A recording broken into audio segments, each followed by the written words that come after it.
یہ بات میں اس لیے کر رہا ہوں کہ اگر کوئی اس طرح کی ناگوار چیز مستقبل میں بھی اسلام 360 کے حوالے سے آپ کے سامنے آئے تو اسے کوئی رسپانس کرنے کی ضرورت نہیں ہے.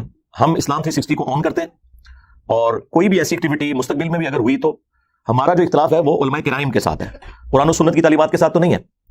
کیا فرق پڑتا ہے اگر انہوں نے ہماری تفسیر اس میں سے نکال دی؟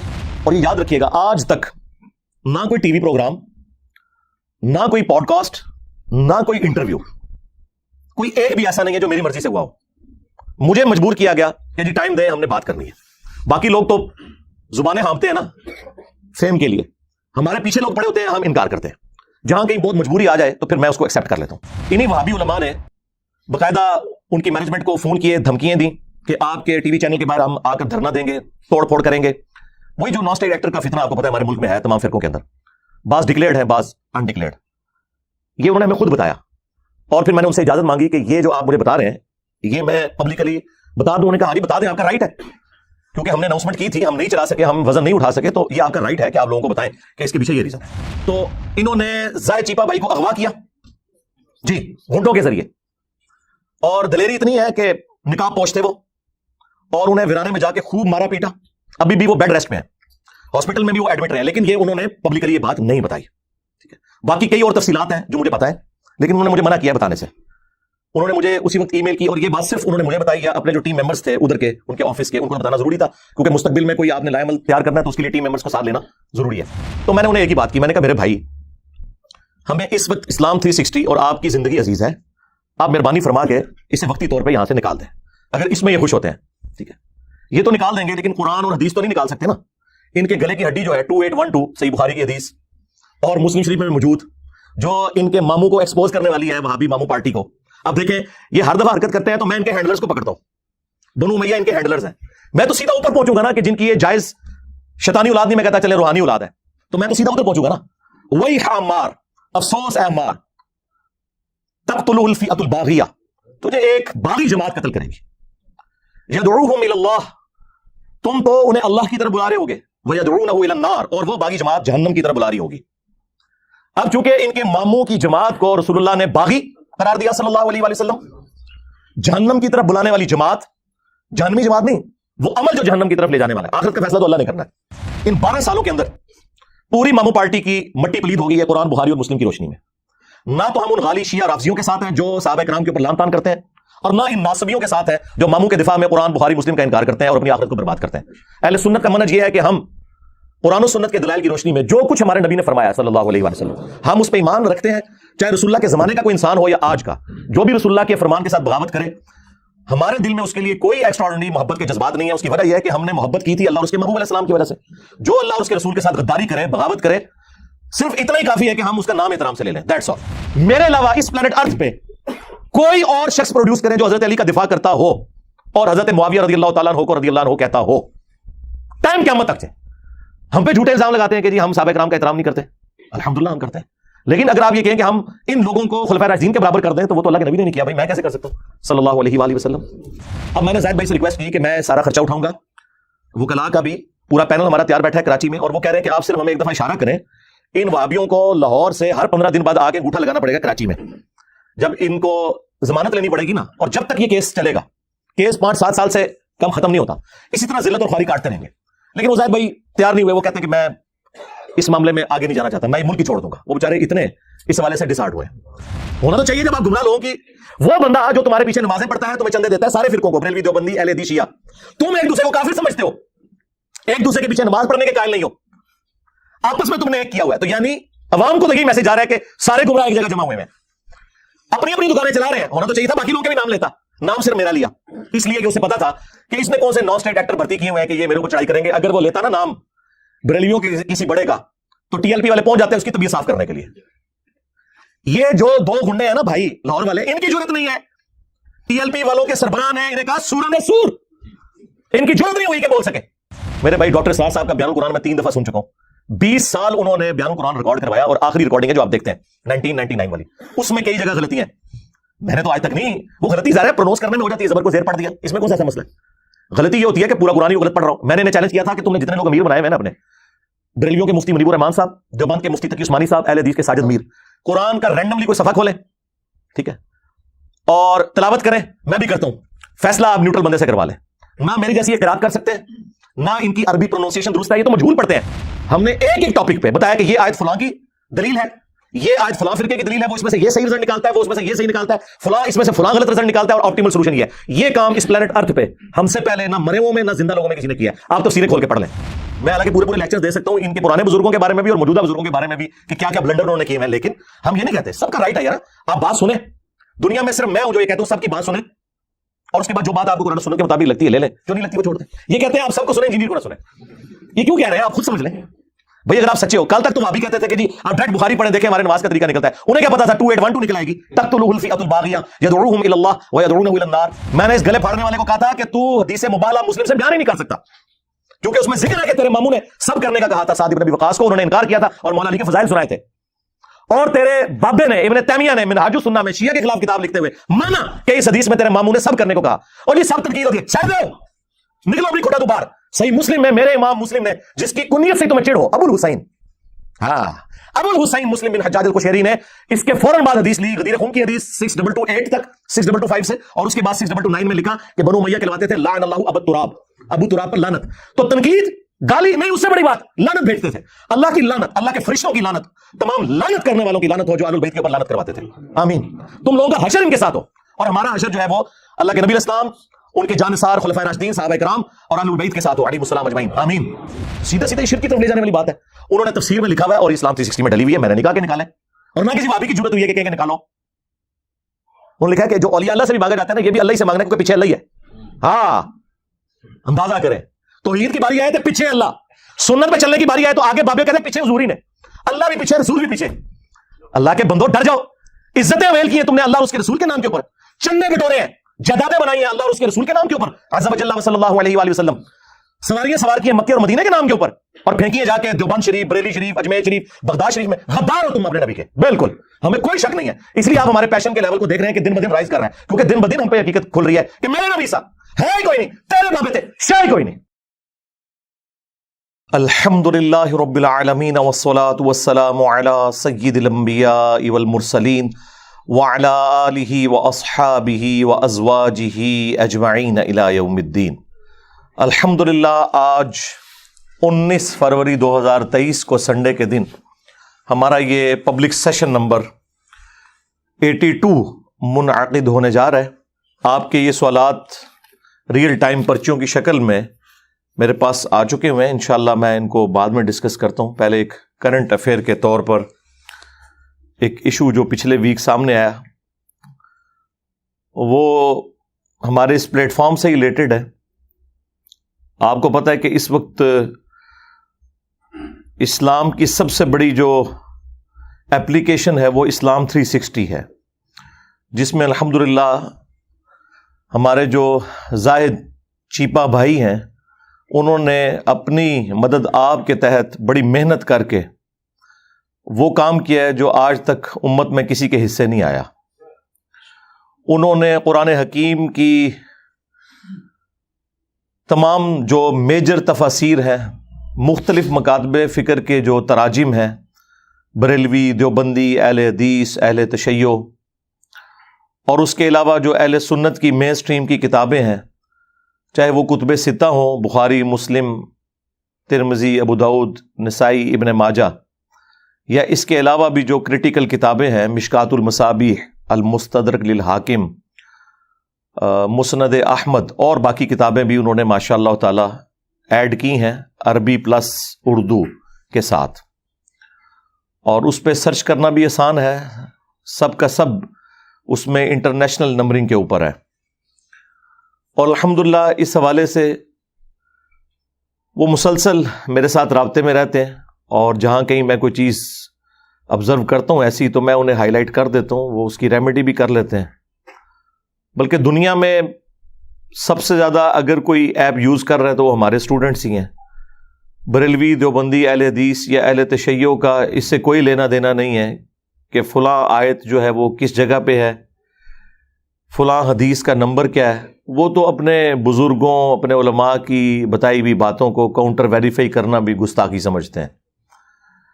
تو الٹیمیٹلی اس کو ہمارے اسٹوڈنٹس یوز کرتے ہیں. یہ بات میں اس لیے کر رہا ہوں کہ اگر کوئی اس طرح کی ناگوار چیز مستقبل میں بھی اسلام 360 کے حوالے سے آپ کے سامنے آئے تو اسے کوئی رسپانس کرنے کی ضرورت نہیں ہے.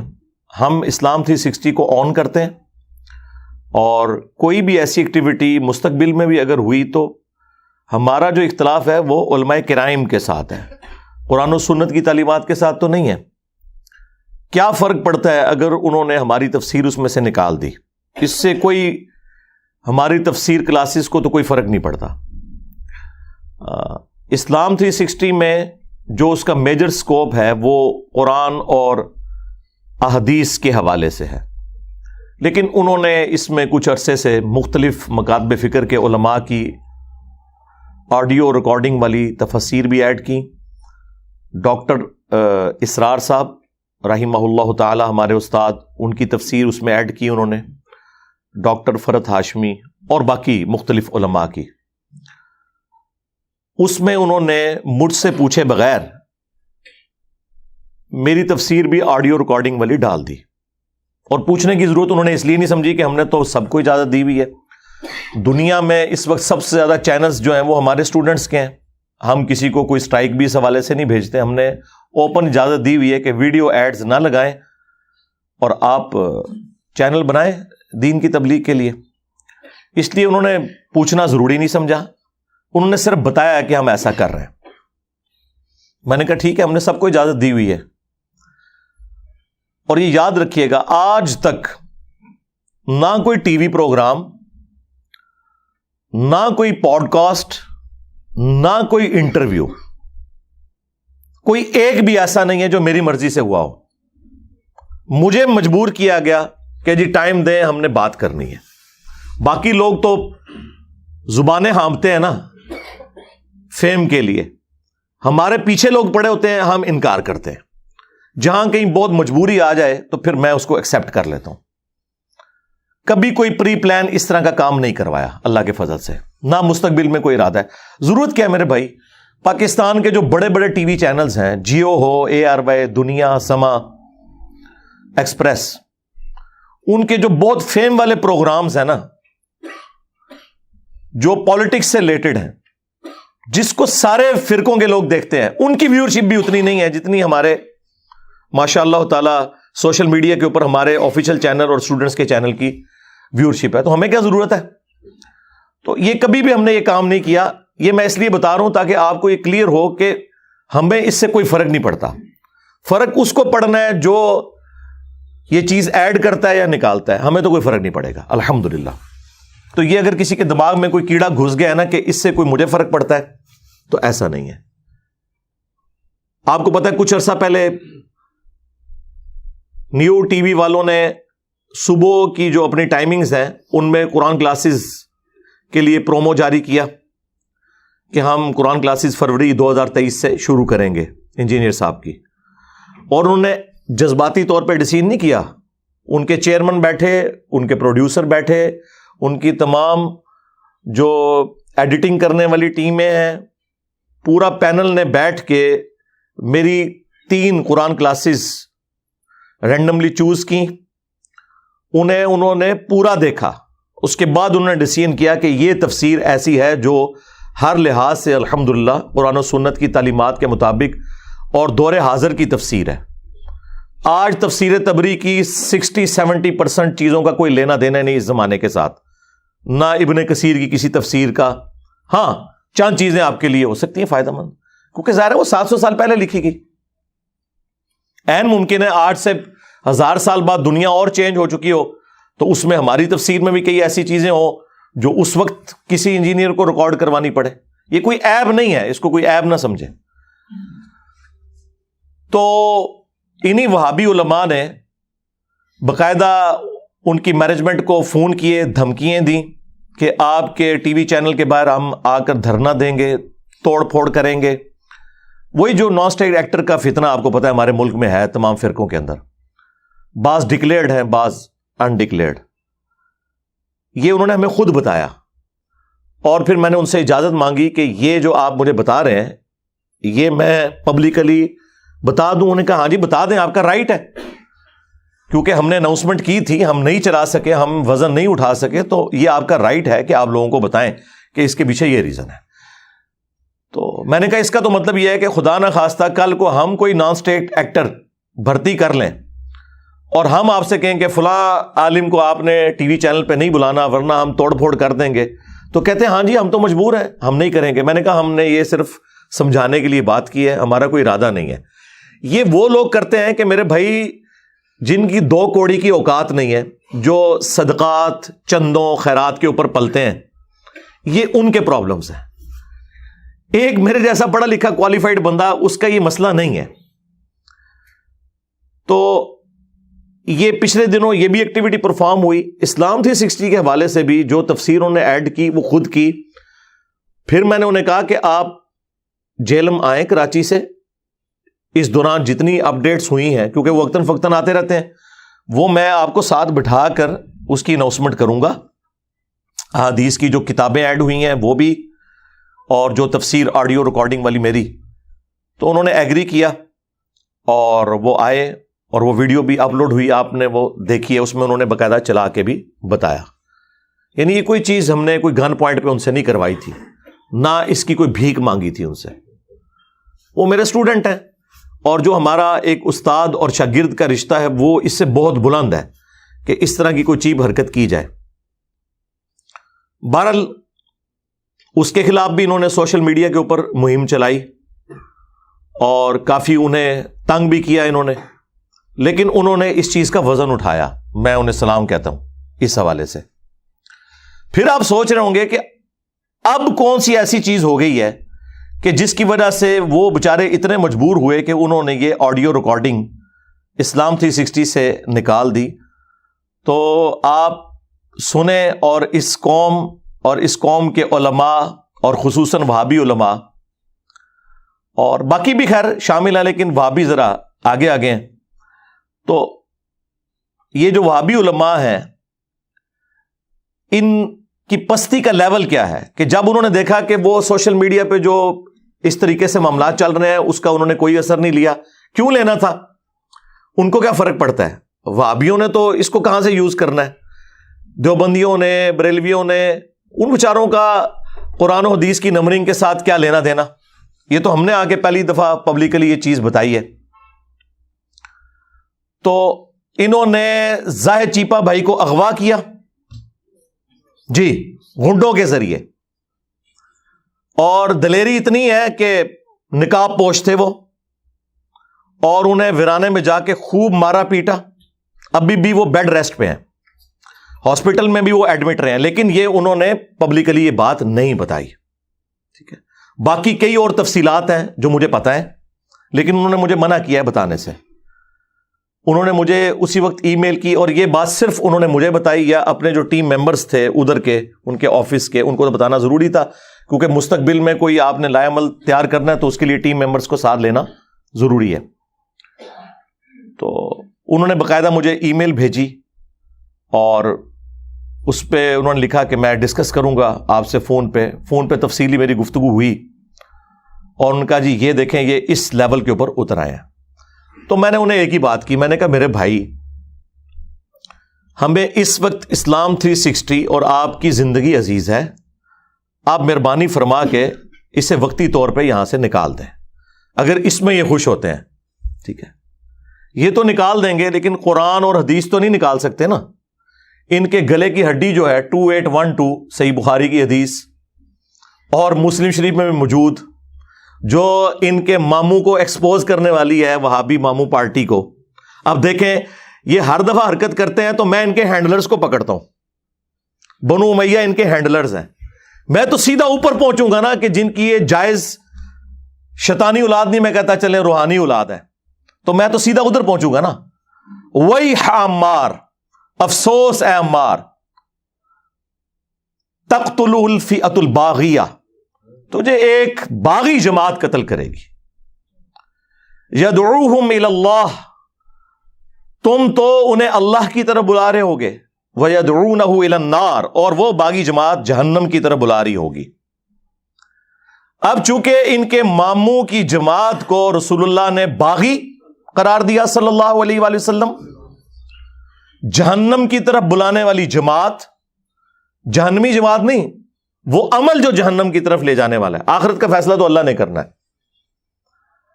اس ٹاپک پہ میری کئی ایک ویڈیوز ریکارڈڈ ہیں، مجھے اس کی تفصیل میں جانے کی ضرورت نہیں ہے کہ کس رضی اللہ عنہ کو خوش کرنے کے لیے عمار رضی اللہ عنہ کو شہید کیا. وہ ہم نے مسند امام احمد سے احادیث دکھا دی ہیں انہیں.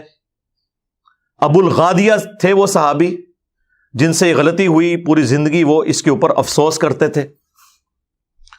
اور سب سے بڑھ کر وہابیوں کے جو امام ہیں، جن کے نام کے اوپر اس فرقے کا نام ہے، محمد بن عبد الوہاب، ان کے بیٹے ہیں عبداللہ. انہوں نے سیرت الرسول کتاب لکھی ہے.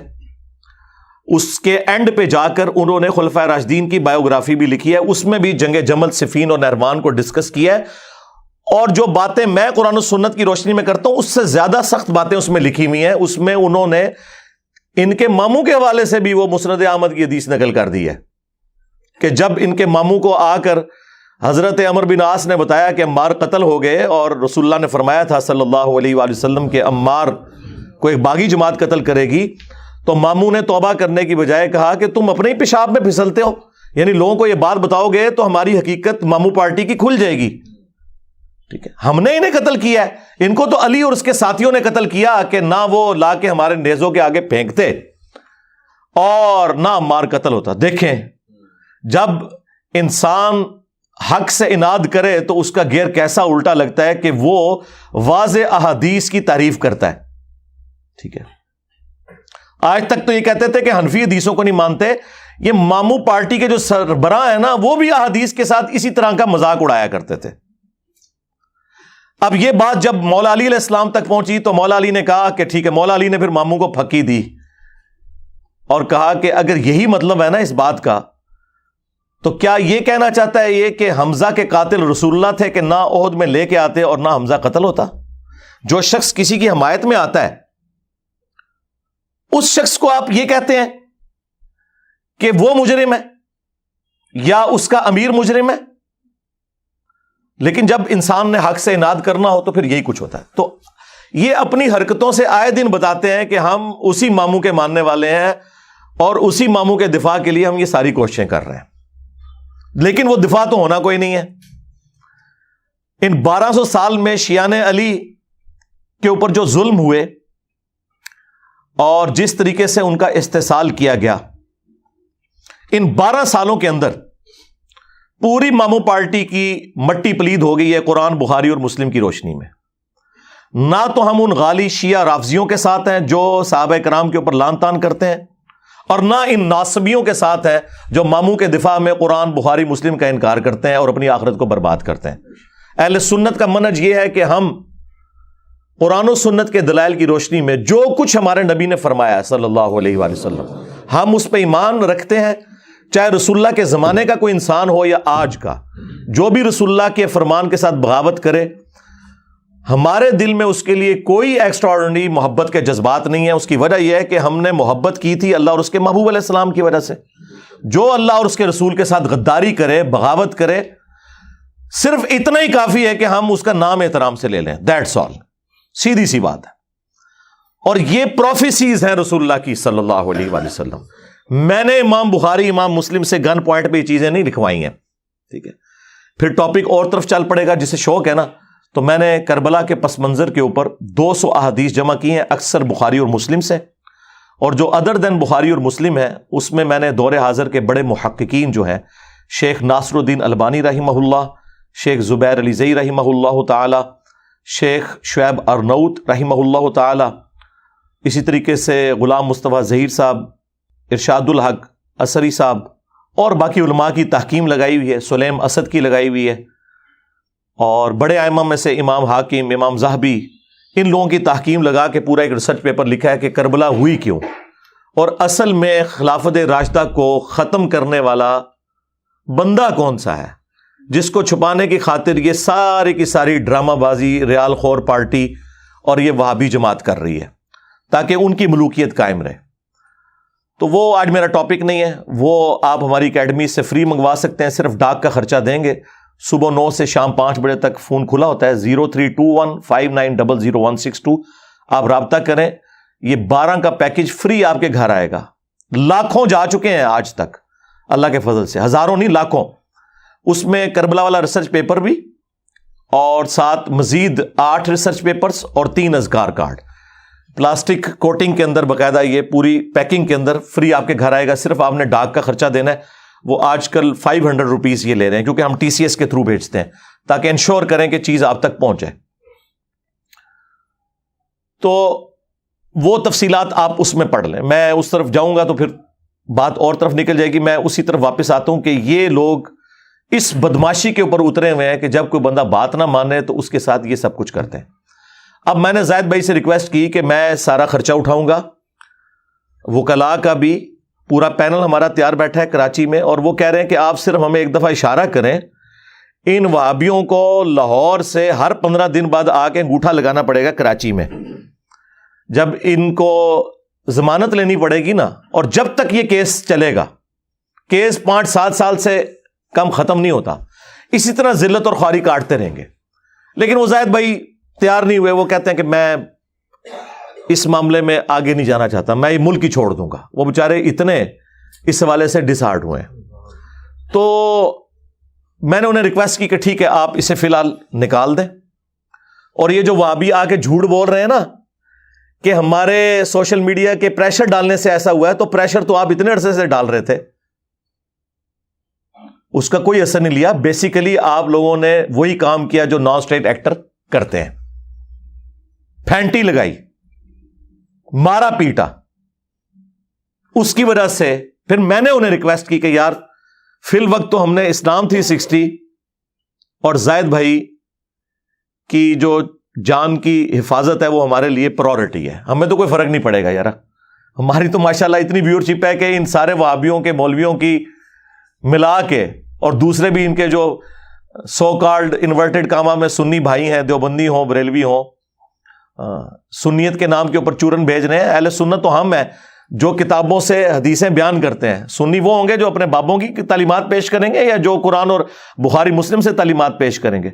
تو پھر میں نے انہیں ریکویسٹ کی کہ ٹھیک ہے پھر آپ اس کو فی الوقت نکال دیں. اور یہ جھوٹ بول رہے ہیں کہ ہمارے میڈیا کے پروپیگنڈے کی وجہ سے, یہ بھی جھوٹ بولا. اور دوسرا جھوٹ بولا انہوں نے کہ اسلام 360 کے ریپ نے ہمیں رابطہ کر کے بتایا ہے. کسی ریپ نے رابطہ نہیں کیا, انہوں نے تو یہ بات ہی سیکرٹ رکھی ہوئی تھی. انہوں نے جب اس کو چیک کیا نکلی ہوئی تھی تو انہوں نے رابطہ کیا, تو انہوں نے کہا کہ ہاں ٹیکنیکل ریزنز کی وجہ سے ہم نے نکال دی ہے. انہوں نے اس کو ڈسکلوز نہیں کیا تھا, وہ چاہ رہے تھے کہ میں ہی اس کو ڈسکلوز کروں. اور ظاہر ہے کہ یہ 3-4 دن تو میں نے نہیں بولنا تھا, میں نے تو اتوار والے دن ہی بولنا ہوتا ہے, آپ کو پتا ہے ہمارا تو ایک ڈیکورم ہے. تو پھر میں نے زاہد بھائی سے اجازت لی. انہوں نے کہا ہاں. میں نے کہا آپ جتنا مجھے کہیں گے میں اتنا بتاؤں گا, اس سے آگے نہیں جاؤں گا. تو یہ میں بتا دوں. میں نے ریپیٹ کیا, ان کا ہاں جی اتنا بتا دیں, اور یہ چیز آپ نہ بتائیں اس میں. تو یہ ان کی اجازت سے پھر میں نے ضروری سمجھا کہ میں سنڈے والے دن اس حوالے سے گفتگو کروں. تو یہ انہوں نے جھوٹ بھی بولا کہ ہمارے پروپیگنڈا کرنے سے ہوا, یا ان کے ریپ نے ہمیں فون کر کے بتایا کہ ہم نے نکال دی ہے. وہ تو بیچارے خود افسردہ ہیں اس حوالے سے, خوفزدہ ہوئے ہیں کہ یار یہ مولویوں کا یہ بھیانک چہرہ بھی ہوتا ہے. اور دیکھیں ان کا ایک نامعلوم مجہول مولوی, ان کے نزدیک تو امیر ہے ان کی سندھ کی جماعت کا, حال یہ ہے کہ 150-200 بندہ اس کی بات نہیں سنتا. ٹھیک ہے, تو اس وہابی نے باقاعدہ ایک آڈیو ریکارڈنگ بنائی جس میں اس نے کہا کہ ہم نے زاہد کی اہل حدیثیت اور سلفیت سے متاثر ہو کے اسے وہ تزکیہ دیا تھا, یعنی کریکٹر سرٹیفکیٹ. دیکھیں نا لفظ بھی کیسے کیسے مشکل یہ بول رہے ہوتے ہیں. وہ تزکیہ یعنی کریکٹر سرٹیفکیٹ. تو لیکن اس نے وقت کے ساتھ ساتھ گمراہ کن لوگوں کی چیزیں بھی اس میں ڈالنی شروع کر دی ہیں. لہٰذا ہم اعلان برات کرتے ہیں اور آپ اس کو نکال دیں اس میں سے, ہمارے جو کریکٹر سرٹیفکیٹ کو جو ہم نے آن کیا تھا. اچھا وہ گمراہ جب کہہ رہے تھے, میں نے کہا یہ نام لیں گے ڈاکٹر اسرار کا جسے یہ مشرک سمجھتے ہیں وحدت الوجود کی وجہ سے. احمد بریلوی صاحب جن کے خلاف ان کے ابے نے کتاب لکھی تھی البریلویہ, جس میں جھوٹ لکھے انہوں نے, جس کا میں نے پوسٹ مارٹم کیا اور بتایا کہ ان کا ابا کیسا جھوٹ بول کے گیا اس کتاب کے اندر. کسی کا نام نہیں لیا, ایک بندے کا نام میرا. میں عبداللہ ناصر رحمانی, اسلام 360 اپلیکیشن والے محترم زاہد شیپا صاحب سے مخاطب ہوں. خالص ایک سلفی ذہن وہ آپ کا ختم ہو چکا ہے. آپ دنیا کی شہرت کے طالب ہیں اور اس کے لیے بغیر کسی تمیز کے جو ہے وہ مختلف لوگوں کی تفسیر اور ان کا کلام نشر کر رہے ہیں. بھلا یہ مرزا جہلمی کب سے مفسر قرآن ہوا؟ تو یہ داخل کرنے کا مقصد کیا آپ کا؟ تو فوراً ہمارا وہ تزکیہ ہٹا دیں اور آپ آزاد ہیں، جو چاہے کرتے پھریں. اللہ تعالیٰ ہدایت دے. السلام علیکم ورحمۃ اللہ.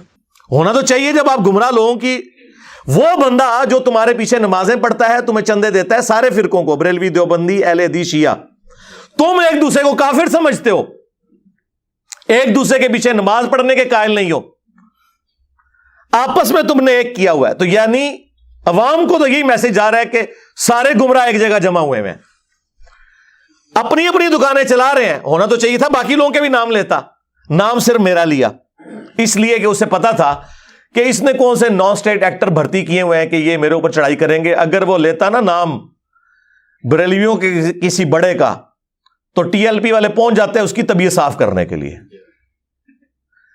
یہ جو دو گنڈے ہیں نا بھائی لاہور والے، ان کی جرت نہیں ہے. ٹی ایل پی والوں کے سربراہ نے انہیں کہا سوراں دے سور، ان کی جرت نہیں ہوئی کہ بول سکے، اور کہا کہ جس طرح بدترین مخلوق سور ہے نا، اس حوالے سے کہ وہ حرام، ویسے تو اللہ کی مخلوق ہے، اس کا بھی ایک مقصد ہے پیدائش کا، لیکن کھانے کے اعتبار سے بات ہو رہی ہے. اس طرح انسانوں میں بدترین سور جو ہیں وہ یہ وہابی ہیں. کہنا انہاں بڑیاں دے اخلاص منگو تو بڑے بڑے لوگ ان گداواں نو خیر پا ہی دیں گے. چلو جی چلیے او بھابیاں دی اذان اے تے کڑا دے اے تے سور دے سور چل چلیے.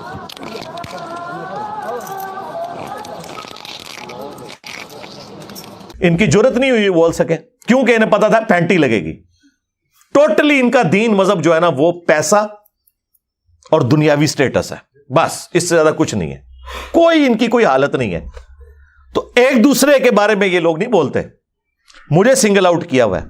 ہمیں تو یہ باتیں کرتے ہیں نا، ہم تو ساروں کو مسلمان سمجھتے ہیں.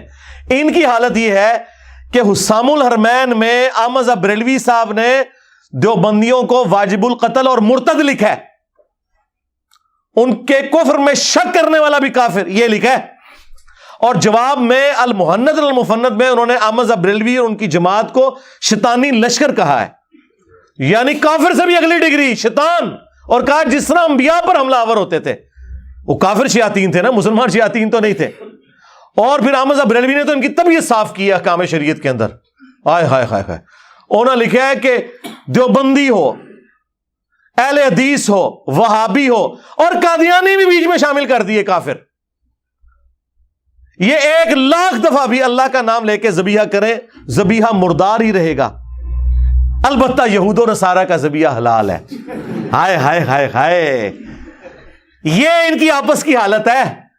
باتیں ہمیں کرتے ہیں، کہتے ہیں جی انجینئر صاحب کی تفسیر نکال دیں آپ اور ان کی تفسیر ڈالیں جو ہمیں کافر کہتے ہیں.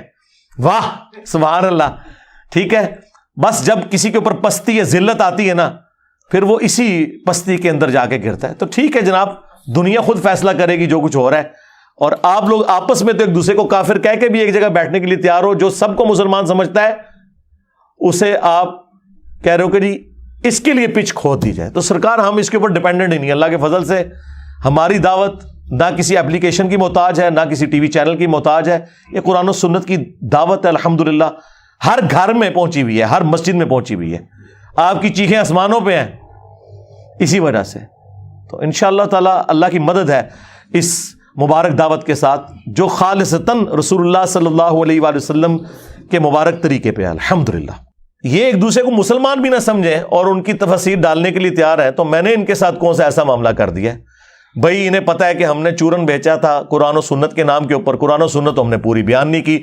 ہمارا دین رفع الیدین اور آمین سے شروع ہو کے اسی پہ ختم ہوتا تھا. بنو امیہ اور مامو پارٹی کی جو بدماشی ہیں وہ تو انجینئر صاحب نے ایکسپوز کی ہیں. اب بخاری مسلم تو نکلوا نہیں سکتے.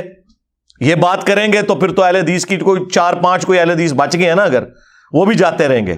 ادروائز جتنے بریلوی دیوبندیوں سے ریورٹ ہوئے تھے نا، وہ تو وابی فرقہ چھوڑ چکے اللہ کے فضل سے.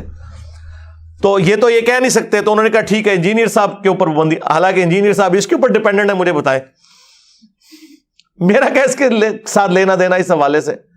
ہماری دعوت تو الحمدللہ دنیا کی ہر مسجد میں, دنیا کے ہر شہر میں جہاں لوگ اردو سمجھتے ہیں, اور مور دین 50% مسلمان اردو سمجھتے ہیں, چاہے وہ ہندی کی وجہ سے سمجھتے ہوں یا ہندی فلموں کی وجہ سے یا اردو کی وجہ سے. بہرحال اللہ کے فضل سے ہماری بات تو پہنچ رہی ہے, اللہ کا شکر ہے, ہمیں تو کوئی فرق نہیں پڑتا.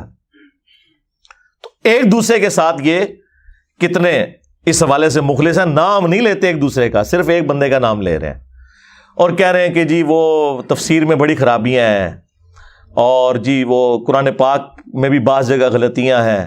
میرے بھائی ڈاکٹر اسرار صاحب کا بیان القرآن میں 3 دفعہ سن چکا ہوں.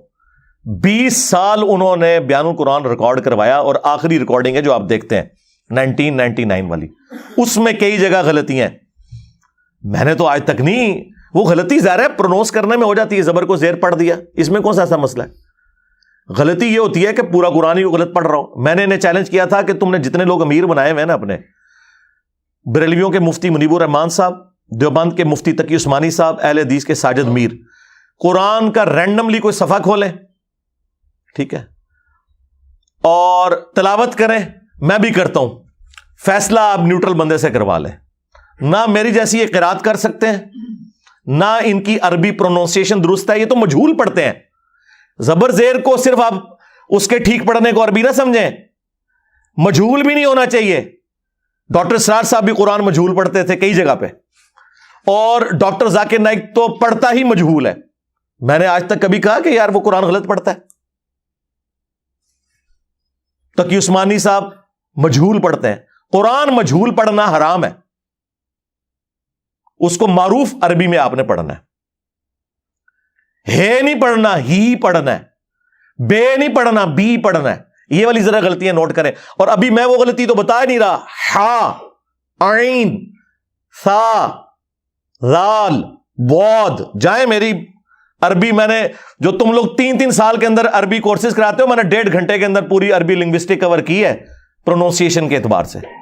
اور باقی یہ گھوڑا, یہ میدان, میرے پہلے 6 لیکچرز قرآن کے 40 پوائنٹس کے اوپر ہیں قرآن سے متعلق. تمہارے 1200 سال میں جتنے لوگوں نے تفاسیر لکھی, آج بھی جو لکھ رہے ہیں, آپ قرآن کا تعارف پڑھ لیں اور میرے وہ 6 لیکچر سن لیں. اگر وہ ساری کی ساری باتیں کسی ایک بندے نے بیان کی ہوئی, آپ مجھے آگے پکڑ لیجئے گا. بھائی محنت کی ہے میں نے, کیا جدید اور کیا قدیم, ہر چیز جو قرآن سے ریلیٹڈ تھی میں نے پہلے 6 لیکچرز میں بیان کی. اس کے بعد میرا پورا لیکچر سورۃ الفاتحہ کے اوپر ہے. آپ دنیا جہان کے سورۃ الفاتحہ اور توحید سے متعلق لیکچر سن لیں, اور میرا وہ ایک لیکچر سورۃ الفاتحہ کے اوپر جو میں نے دیا ہے اور جو میں نے وسوسے کلیئر کیے ہیں, جس کی وجہ سے لاکھوں لوگوں کی توحید الحمدللہ سیٹل ہوئی ہے, وہ ان کی ساری لکھی ہوئی تفاسیر, ساری ریکارڈڈ تفاسیر کے اوپر بھاری. یہ میں کوئی تکبر کے طور پہ بات نہیں کر رہا, میں آپ کو ریئل ٹائم بتا رہا ہوں. پھر سورۃ البقرہ, یہ تو کوئی شاید کسی ایک صورت میں کوئی ایسا جملہ بولیں کہ جو کسی کے اوپر اثر کرے. ہم تو ہر قرآن کلاس کی ہر آیت کی تفسیر میں اس پیشن کے ساتھ چیزیں بیان کرتے ہیں کہ لاکھوں لوگوں کی دنیا بدل رہی ہے اللہ کے فضل سے. چیک کر لیں, میں تو کہتا ہوں چیک کریں, لگائیں میری بھی تفسیر, ڈاکٹر اسرار کی بھی, ڈاکٹر فرحت ہاشمی کی بھی, اور باقی ان کے جو مرے ہوئے بزرگوں کی بھی تفسیریں پڑھ کے دیکھ لیں, تو آپ کو ساروں کا نالج ایک جگہ, اور پھر ایک ایک ریفرنس کے ساتھ کہ حدیث بخاری میں ہے, یہ مسلم میں ہے, کوئی اس میں آپ کو من گھڑت باتیں, قصے, کہانیاں نہیں ملیں گی. مودودی صاحب کی تفہیم القرآن جو کہ صرف لکھی ہوئی تھی اور چند پڑھے لکھے لوگوں تک پہنچی تھی, اس کو ویڈیوز کی شکل میں بیان القرآن میں جب ڈاکٹر اسرار صاحب نے ریکارڈ کروایا تو وہ کہاں تک پہنچی ہے. اور پھر اس میں نے جو ویلیو ایڈیشن کی ہے, ڈاکٹر صاحب تو 1 یا 2 آیات یا کوئی 10 حدیثیں بیان کرتے تھے تو اس میں سے 8 ضعیف روایتیں بیان کر جاتے تھے. میں نے بخاری, مسلم, باقی کتابوں سے نہ صرف وہ بیان کی بلکہ ایک کام ایسا کیا جو کسی نے بھی نہیں کیا, کہ تمام اختلافی موضوعات میں نے قرآن تفسیر میں ریکارڈ کروا دی ہیں.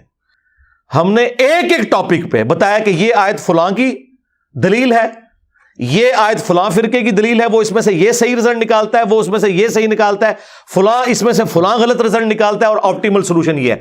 یہ کام اس پلانٹ ارتھ پہ ہم سے پہلے نہ مرے ہوئوں میں نہ زندہ لوگوں میں کسی نے کیا ہے۔ آپ تفسیریں کھول کے پڑھ لیں۔ میں نے اگر سورۃ الانعام کی آیت نمبر 50 آئی ہے نا، تو 4 گھنٹے اس میں بولوں، علم غیب کا مسئلہ کور کیا، حاضر و ناظر کا کور کیا۔ اگر سورۃ الرعد کی آیت نمبر 28 آئی ہے نا، الا بذکر اللہ تطمئن القلوب، تو سرکار 6 لیکچر میں نے ریکارڈ کروائے ہیں قرآن کی صورتوں کے فضائل کے اوپر، اذکار کے اوپر، صبح شام کے، اور ایک ایک تفصیل اللہ کے فضل سے۔ یہ فرق ہے، اسی ہم کہتے ہیں آپ ہماری تفسیر بھی دیکھیں، باقیوں کی دیکھیں، آپ کو زمین و آسمان کا فرق انشاءاللہ تعالی نظر آ جائے گا۔ میں حالانکہ پورے لیکچرز دے سکتا ہوں ان کے پرانے بزرگوں کے بارے میں بھی اور موجودہ بزرگوں کے بارے میں بھی کہ کیا کیا بلنڈر انہوں نے کیے ہیں، لیکن ہم یہ نہیں کہتے، سب کا رائٹ ہے یار، آپ بات سنیں۔ دنیا میں صرف میں ہوں جو یہ کہتا ہوں سب کی بات سنیں، اور اس کے بعد جو بات آپ کو قرآن و سنت کے مطابق لگتی ہے لے لیں، جو نہیں لگتی وہ چھوڑ دیں۔ یہ کہتے ہیں آپ سب کو سنیں، انجینئر کو نہ سنیں۔ یہ کیوں کہہ رہے ہیں آپ خود سمجھ لیں بھئی، اگر آپ سچے ہو۔ کل تک تو وہابی کہتے تھے کہ جی آپ ڈائریکٹ بخاری پڑھیں، دیکھیں ہمارے نماز کا طریقہ نکلتا ہے۔ انہیں کیا پتا تھا 2812 نکل آئے گی، تقتلہ الفئۃ الباغیہ یدعوہم الی اللہ ویدعونہ الی النار۔ ان کو تو پتہ نہیں تھا یہ کیا کام ہمارے ساتھ ٹھکنا ہے، یہ تو ان کے لیے ایک مصیبت کھڑی ہوگی۔ وہ تو بےچارے اس کی ہیٹ۔ اب میں نے ان کو کہا تھا کہ تمہارے تابوت کا آخری کیل ہے یہ بخاری کی حدیث، اور تمہاری قبر کے اوپر لگا ہوا کتبہ جس پہ لکھا ہے کہ ان کی موت اس فرقے کی 2812 کی وجہ سے ہوئی ہے، اللہ کے فضل سے۔ اور میں نے بڑی سمجھداری کے ساتھ ان کے سب سے بڑے بزرگوں سے ویڈیو میں ریکارڈنگ کروا لی تھی اس حدیث کی۔ شیخ زبیل عزیز صاحب کے ساتھ میں بیٹھا ہوا ہوں اور بیچ میں بول بھی رہا ہوں، ٹھیک ہے۔ وہ کچھ غلطیاں کر رہے تھے، وہ میں ہائی لائٹ کر رہا ہوں۔ اس زمانے میں 2009 کے اندر تمہارے سب سے بڑے محدث جو میرے استاد بھی ہیں، ان کو میں لکما دے رہا ہوں، وہ پرچیاں پڑھ رہے ہیں، میں پرچی کی غلطیاں بتا رہا ہوں، اور وہ ساتھ ساتھ کہہ رہے ہیں ہاں اس طرح نہیں اس طرح ہے۔ تم لوگوں کی کیا اوقات ہے یار؟ وہ ویڈیو ریکارڈنگ بھی میں لگا دوں گا۔ عمار بن یاسر رضی اللہ عنہ کو رسول اللہ صلی اللہ علیہ وسلم نے فرمایا تھا کہ تمہیں ایک باغی گروہ قتل کرے گا۔ یہ حدیث بالکل صحیح ہے، بخاری میں صحیح بخاری، تقتل الفئۃ الباغیہ، متواتر حدیث ہے۔ سیدنا عمار رضی اللہ عنہ کو باغی گروہ قتل کرے گا۔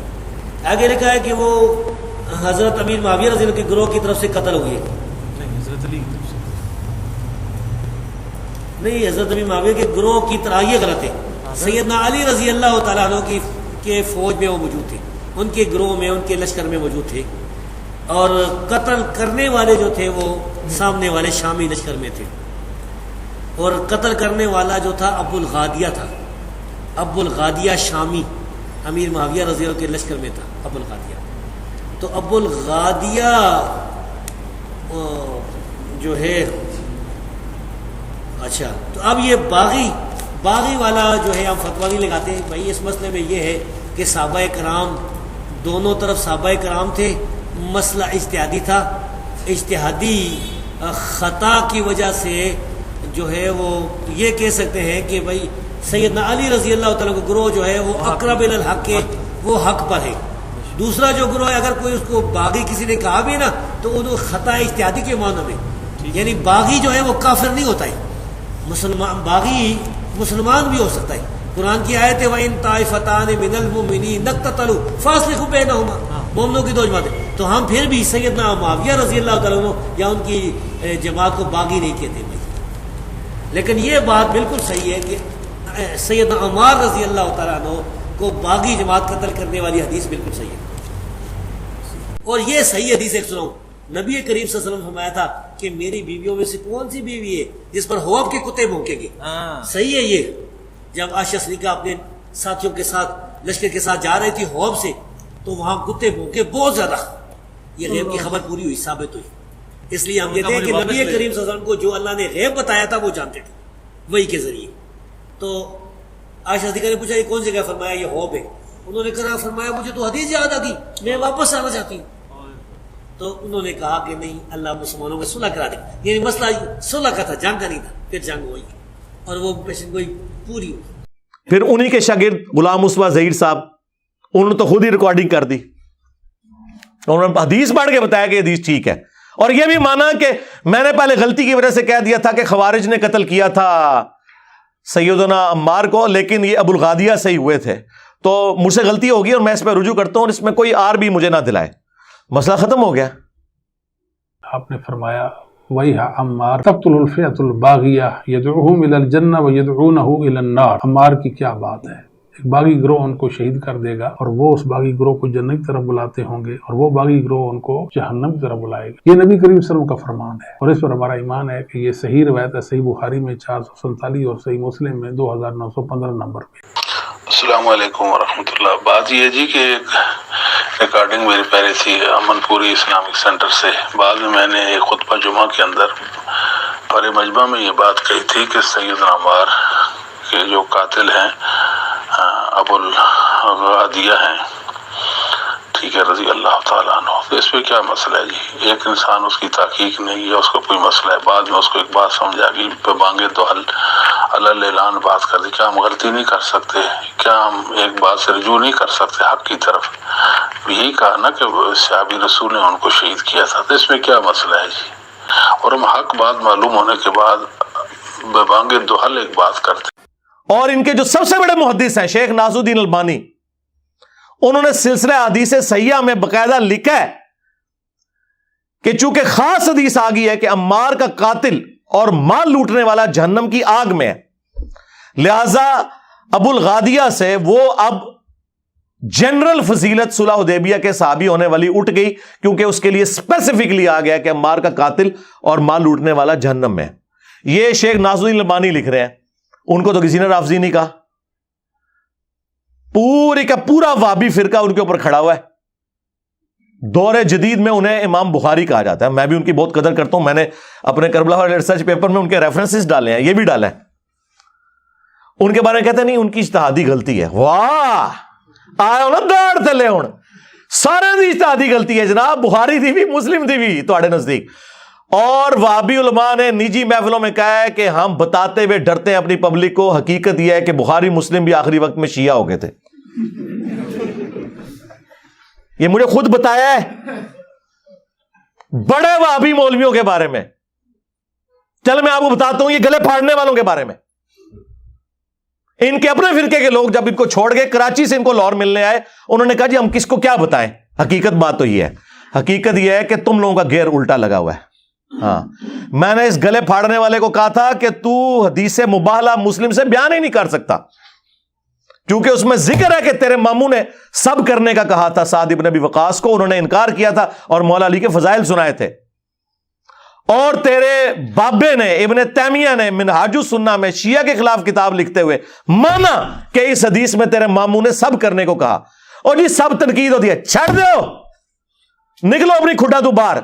صحیح مسلم میں میرے امام مسلم نے، جس کی کنیت سے تمہیں چڑ ہو، ابو الحسین، ہاں ابو الحسین مسلم بن حجاج القشیری نے اس کے فوراً بعد حدیث لی، غدیر خم کی حدیث 6228 تک 6225 سے، اور اس کے بعد 6229 میں لکھا کہ بنو امیہ کہلواتے تھے لعن اللہ ابو تراب، ابو تراب پر لعنت۔ تو تنقید، گالی نہیں، اس سے بڑی بات لعنت بھیجتے تھے، اللہ کی لعنت، اللہ کے فرشتوں کی لعنت، تمام لعنت کرنے والوں کی لعنت ہو جو آل البیت کے اوپر لعنت کرواتے تھے۔ آمین۔ تم لوگوں کا حشر ان کے ساتھ ہو، اور ہمارا حشر جو ہے وہ اللہ کے نبی علیہ السلام، ان کے جانثار خلفائے راشدین، صحابہ کرام اور اہل البیت کے ساتھ ہو علیہم السلام اجمعین۔ آمین۔ کدھر بیٹھے ہوئے ہو؟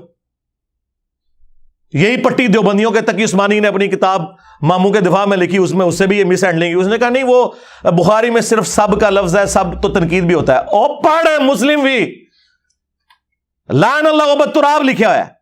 یا تو تمہارے یہ بڑے جاہل ہیں جنہیں پتہ ہی نہیں قرآن حدیث میں کیا لکھا ہوا ہے، اور یا منافق ہے کہ انہیں پتہ ہے اور جان بوجھ کے جھوٹ بولتے ہیں، تو دوسرے والا فتویٰ تو سخت ہے، میرا خیال ہے نرم والا ہی مان لیتے ہیں کہ جاہل ہے۔ یہی تو ہم کہہ رہے ہیں آپ سے، اسی لیے تو ہم کہتے ہیں کہ نہ میں وہابی، نہ میں وہابی، میں ہوں مسلم علمی کتابی۔ مرنے سے پہلے اے مسلمہ کر لے اس پہ غور، کتابوں کا خدا اور ہے، بابوں کا خدا اور۔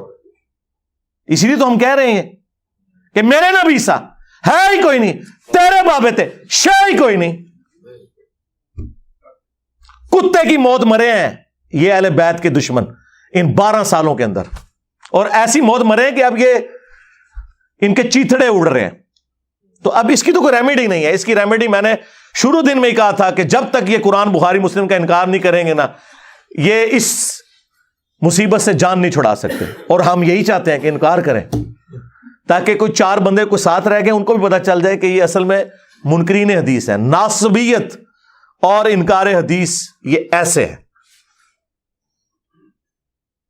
ناصبی اس وقت تک ہو ہی نہیں سکتا جب تک کہ حدیثوں کا انکار نہ کرے. یہ ضروری ہے اس کے لیے, کیونکہ موت ہے. دیکھیں یہ ہمیں کہتے ہیں آپ ان ٹاپکس کو ڈسکس نہ کریں. ہم کیوں نہ ڈسکس کریں کہ جن ٹاپکس کو ہمارے نبی علیہ السلام نے ڈسکس کیا اور غیبی خبر کے طور پر ڈسکس کیا. اور غدیر خم کی 4 حدیثیں مسلم شریف کے اندر ہیں جس میں آپ نے فرمایا قرآن اور اہل بیت چھوڑ کے جا رہا ہوں, اور اہل بیت کے معاملے میں تمہیں اللہ کا خوف دلاتا ہوں, میرے بعد ان کے ساتھ اس نے سلوک کرنا. اور اس سے بڑھ کر مسلم شریف میں پھر حضرت علی کے لیے بالخصوص آیا کہ علی سے محبت نہیں رکھے گا مگر مومن, علی سے بغض نہیں رکھے گا مگر منافق. محبت علی از دا لٹمس ٹیسٹ آف ایمان. اب یہ کیسے ہو سکتا ہے کہ سیدنا علی کی محبت اور حضرت علی کے دشمنوں کی محبت ایک جگہ جمع ہو جائے؟ ایک تو ہے کہ کسی نے دشمنی کی کوئی دنیا کی محبت میں مغلوب ہو کے, لیکن ایک شخص اس لیول کی دشمنی کر رہا ہے کہ وہ حدیثوں کے ہوتے ہوئے اڑا ہوا ہے اپنے سارے معاملات کے اندر. تو اب ہم کیا کریں؟ ہم نبی علیہ السلام کی بات مانیں یا ان لوگوں کی بات مانیں؟ آپ ان پرنسپل دیکھیں, کیا آپ نے اپنی نبی کی باتیں صرف رفع الیدین تک ماننی ہے, باقی کوئی بات نہیں ماننی ہے؟ اور پھر جو گالیاں مجھے دینی ہے وہ امام بخاری امام مسلم کو دو نا. یہ تو امام بخاری امام مسلم نے حدیث لکھی ہے نا. اور اگر یہ گمراہ تھے تو مجھے اپنی گمراہی پہ فخر ہے. پر تیرا کیا بنے گا کالیا؟ کل تک تو نے عزتیں ویل کی تھی کہ ہم قرآن اور بخاری مسلم کے ماننے والے ہیں, اب تو منہ چھپاتا پھر رہا ہے. تیرا کیا بنے گا کالیا؟ تو منکر ہو گیا بخاری مسلم کا. اس لیے تو جناب یہ لوگ پریشان ہیں بہت زیادہ, کیونکہ یہ ٹھک گئے.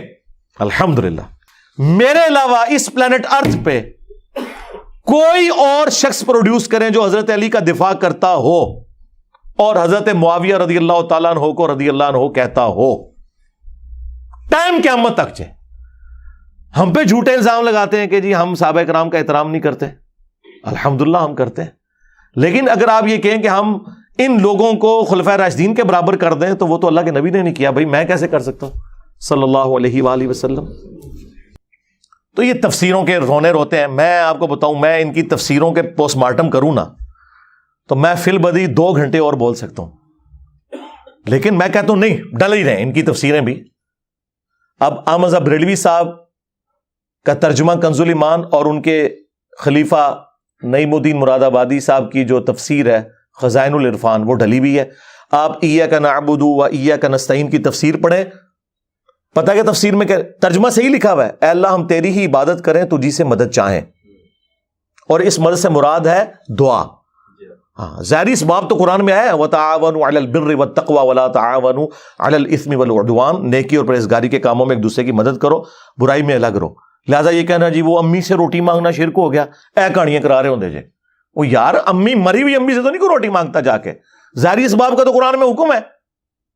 آپ میرے سامنے بیٹھے ہیں, میں آپ کو مجھے پانی پلا دیں, بالکل درست ہے. آپ بغداد میں وہاں بھی قبر کے اندر ہے, میں کہہ دوں کہ پانی پلا دیں تو یہ غائب میں پکارنا ہو جائے گا اور یہ گویا الہ بنانا ہو جائے گا, کیونکہ سورۃ النمل میں ہے امن یجیب المضطر اذا دعا ویکشف السوء ویجعلکم خلفاء الارض االہ مع اللہ. بھلا بتاؤ تو کون ہے جو مصیبت اور اضطراب میں گھرے ہوئے شخص کی فریاد کو سنتا ہے اور اس سے تکلیف کو دور کر دیتا ہے اور تمہیں زمین پر اگلوں کا خلیفہ کرتا ہے؟ کیا اللہ کے ساتھ کوئی اور الہ بھی ہے جس کی کوالٹیز ہوں؟ تو سیدھے سیدھے یہ شرک کی طرف لے جانے والی بات ہے. انہوں نے تفسیر میں لکھا ہوا ہے اور اسلام 360 میں ڈلی ہوئی ہے. میں نے نہیں کہا کہ نکالیں, اور نہ کسی وہابی کی جرت ہوئی ہے کہ کہیں کہ نکالو. انہوں نے لکھا ہے کہ جو اولیاء اللہ سے بھی مانگا جاتا ہے نا, یہ بھی اللہ ہی سے مانگنا ہے کیونکہ پیچھے اللہ ہی ہے. ہاں اندازہ کریں, توحید کی باری آئے تو پیچھے اللہ, سنت پہ چلنے کی باری آئے تو آگے بابے کہتے ہیں پیچھے حضور ہی نے. اللہ بھی پیچھے, رسول بھی پیچھے. اللہ کے بندو ڈر جاؤ, عزتیں اویل کی ہیں تم نے اللہ اور اس کے رسول کے نام کے اوپر, چندے بٹورے ہیں, جائیدادیں بنائی ہیں اللہ اور اس کے رسول کے نام کے اوپر, عز و جل و صلی اللہ علیہ وآلہ وسلم سواریاں سوار کی ہیں مکے اور مدینے کے نام کے اوپر اور پھینکی ہیں جا کے دیوبند شریف، بریلی شریف، اجمیر شریف، بغداد شریف میں. غدار ہو تم اپنے نبی کے، بالکل ہمیں کوئی شک نہیں ہے. اس لیے آپ ہمارے پیشن کے لیول کو دیکھ رہے ہیں کہ دن بدن رائز کر رہا ہے، کیونکہ دن بدن ہم پہ حقیقت کھل رہی ہے کہ میرے نبی سا ہے ہی کوئی نہیں، تیرے بابے تھے شے ہی کوئی نہیں. غداریاں کی ہیں تم لوگوں نے. یہ جناب نیچے تفسیر ہوئی ہے دیوبندیوں کی تفسیر عثمانی جو کئی سال سعودیہ مفت حاجیوں کو دیتا رہا. محمود الحسن دیوبندی کا ترجمہ تھا اور شبیر احمد عثمانی کی تفسیر تھی جنہوں نے محمد علی جناح رحمہ اللہ کا جنازہ پڑھایا تھا. اور یہ تقی عثمانی کے ابا جی نے جو عثمانی لگایا نا اپنے اس بیٹے کے نام کے ساتھ، وہ شبیر احمد عثمانی صاحب کی نسبت سے لگایا تھا. ان کا حال میں آپ کو بتاتا ہوں، تقی عثمانی اور ان کے ابا جی مفتی شفیع صاحب تشائی کوئی نہیں. انہوں نے تفسیر عثمانی لکھی محمود الحسن دیوبندی کے ترجمے کے ساتھ حاشیے میں. کئی جگہ بلنڈرز ہیں. سورہ لقمان کی آیت نمبر 14 میں واضح آیا کہ جو بچے کا دودھ چھڑانے کی عمر ہے وہ 2 سال ہے. نیچے وہ حاشیے میں لکھتے ہیں کہ قرآن میں تو 2 سال آئی ہے، سورۃ البقرہ میں بھی، سورہ لقمان میں بھی، لیکن امام ابو حنیفہ کے نزدیک یہ 2.5 سال ہے. ہو سکتا ہے ان کے پاس بھی کوئی دلیل ہو. اللہ اکبر. اون تک تے کہندے سن ساڈی بغیر رفع الیدین والی حدیثاں گم گئیاں، آیتاں بھی تہاڈیاں گمیاں نے. کون سی ایسی دلیل امام حنیفہ کے پاس ہے جو قرآن کے خلاف ہے؟ اور تو خود مان رہے کہ قرآن میں سورۃ البقرہ اور سورہ لقمان میں دودھ چھڑانے کی عمر آئی ہے 2 سال. اب کون سی بات رہ گئی ہے؟ حدیث میں تو کوئی نہیں. بخاری مسلم میں حدیث موجود ہے کہ رضاعت جو ہے وہ بھوک کی عمر تک ہے اور وہ 2 سال ہے. حدیث میں بھی 2 سال ہے. کہتا ہو سکتا ہے، یعنی اتنی ان کی جرت نہیں یہ کہہ دیں کہ بھائی ہمارے بزرگوں کو غلطی لگ گئی. نہیں. اور کہتا نہیں جی وہ سورۃ الاحقاف میں ایک آیت موجود ہے کہ وہ 30 مہینے ہے تو 30 مہینے 2.5 سال بنتے ہیں. واہ، تمہارے ابوں کو تو 1200 سال میں کوئی دلیل نہ ملی، آج کے چوزے آ کے یہ بات کر رہے ہیں. تمہارے ابوں کو کم از کم اتنی شرم حیا تھی کہ انہوں نے قرآن کی اس حوالے سے تحریف نہیں کی، ورنہ آج لمحہ پایا ہوتا میں انہوں نے. وہ تو لکھا ہے کہ اس عورت کا یعنی تمہاری ماں کا حمل، یعنی تمہیں اٹھانا مشقت سے اپنے پیٹ میں اور دودھ چھڑانا، یہ 30 مہینے بنتا ہے. یعنی وہ 2 + 9 منتھ جو 33 بنتے ہیں، راؤنڈ آف کر کے وہ 30 بنتے ہیں. اور اس میں ایک سائنٹیفک فیکٹ بھی آ گیا سامنے کہ 6 مہینے کی پریگنینسی بھی ہو جاتی ہے، اور ایگزیکٹلی 6 مہینے بھی اگر ڈالے جائیں تو پھر پورے 30 بنے گے. اس پہ میری الگ سے ایک ویڈیو ریکارڈ ہے الحمدللہ. وہ تھا پریگنینسی پلس دودھ چھڑانا، یعنی 6 مہینے پریگنینسی کے اور 2 سال دودھ کے، یہ 30 مہینے بنے، کیونکہ کم از کم پریگنینسی 6 اور عربی میں راؤنڈ آف کیا جاتا ہے. اسی لیے آپ کو بخاری مسلم میں ایک حدیث میں ملے گا کہ نبی علیہ السلام کی عمر مبارک 65 سال تھی، 65. دوسری حدیث بخاری اور مسلم کی اس میں آتا ہے 60 سال، تیسری حدیث میں آتا ہے 63 ایئرس. اور تینوں باتیں بیک وقت درست ہیں. ایکچولی وہ 63 ایئرس تھی لیونر ایئرس کے اعتبار سے، چاند کے جو سال ہیں، اور شمسی اعتبار سے 61 ایئرس. لیکن 63 کو اس طرف راؤنڈ آف کریں تو 60 سال بنتے ہیں، اس طرف راؤنڈ آف کریں تو 65 سال. تو وہ اندازے سے جس طرح آپ سے کوئی پوچھے 3:40 ہوئے ہوں تو آپ 3:40 نہیں کہتے، 3:45 کہتے ہیں. اس کا یہ مطلب نہیں کہ ایگزیکٹ 3:45 ہوئے. تو یہ ایک قرآن چونکہ لٹریچر کی بک ہے، یہ میتھمیٹکس کی بک نہیں ہے. تو اسی لیے امام بخاری نے باقاعدہ پھر لکھا کہ اصل جو ہے وہ 63 ایئرز ہے. یہ جو صحابہ نے 65 اور 60 کا وہ راؤنڈ آف کرنے کی وجہ سے. یہ ان کی تفسیر ہے. دیوبندیوں کا اس سے بڑا پلانٹ ارتھ پہ کوئی بزرگ ہی نہیں تھا. لیکن میں نے تو نہیں کہا کہ ان کا آپ نکالیں. حالانکہ وہابیوں نے سعودیہ والوں کو کئی سال خط لکھے، 60-70 غلطیاں نکال کے انہوں نے سعودیہ والوں کو مجبور کیا کہ جناب تفسیر عثمانی نکالیں، اس میں بہت غلطیاں ہیں. ہمارے ابا جی صلاح الدین یوسف صاحب کی جو آسن البیان ہے نا، وہ کچھ عرصہ پہلے فوت ہوئے ہیں 95 ایئرس کی ایج میں، وہ آپ ڈالیں. وہ حاجیوں کو دیں. تو آپ پچھلے کئی سالوں سے تفسیر عثمانی پہ بین ہے دیوبندیوں کی. سعودی حکومت اب شاہ فہد پرنٹنگ پریس سے دارالاسلام والوں سے انہوں نے رائٹس لے کے آسن البیان جو حاجیوں کو مفت قرآن دیا جاتا ہے اتنا موٹا وہ بلو بائنڈنگ کے اندر، جو میں نے بھی کئی دفعہ تعارف کروایا کہ کمپیریٹیولی باقیوں سے بہتر وہ تفسیر ہے، اکثر چیزیں انہوں نے قرآن و سنت سے بیان کی ہیں. ہم نے اپنی ویب سائٹ پہ اسے رکھا ہوا ہے. یہ کہتے ہیں نکالو، ہم کہتے ہیں ڈالو. کتنا فرق ہے.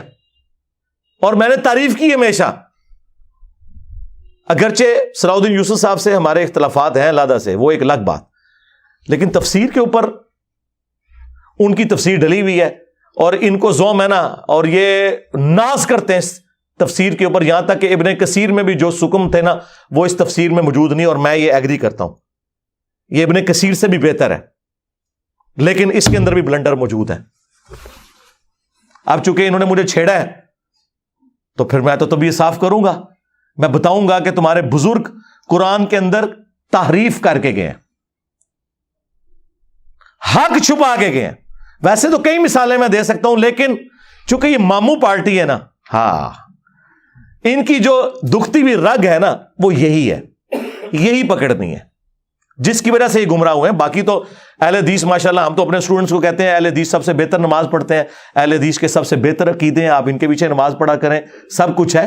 ہمیں تو ان سے ایسا سوائے ایک ماموں والے ایشو کے اور تو کوئی اختلاف نہیں ہے. آج اگر 100 نمازی کھڑے ہوئے نا کسی وہابی کی مسجد میں، ویسے 100 تو ہوتے ہی نہیں بیچارے، 10-12 ہی ہوتے ہیں، ان میں 10-12 میں بھی 5 ہمارے اسٹوڈنٹس ہوتے ہیں اللہ کے فضل سے. آپ جیلم کی مسجدوں میں دیکھ لیں، دنیا میں کہیں چلے جائیں، آپ کو رفع الیدین سے ہی پتہ چل جائے گا. پینٹ ماڈل جڑے اہل حدیث نے نا وہ اینج رفع الیدین کرن گے، انہاں نا امام کعبہ بھی اینج رفع الیدین کرتا ہے. ہمارے اسٹوڈنٹس پورا رفع الیدین کریں گے تسلی کے ساتھ، آپ کو پتہ چل جائے گا کہ پوری کمپیوٹر سے نکلی ہوئی نماز ہے، وہ پتہ چل جائے گا آپ کو. لیکن جو تفسیر کے اندر غلطیاں ہیں وہ تو ہیں. سورۃ البقرہ میں جہاں طالوت اور جالوت کی جنگ کا ذکر آیا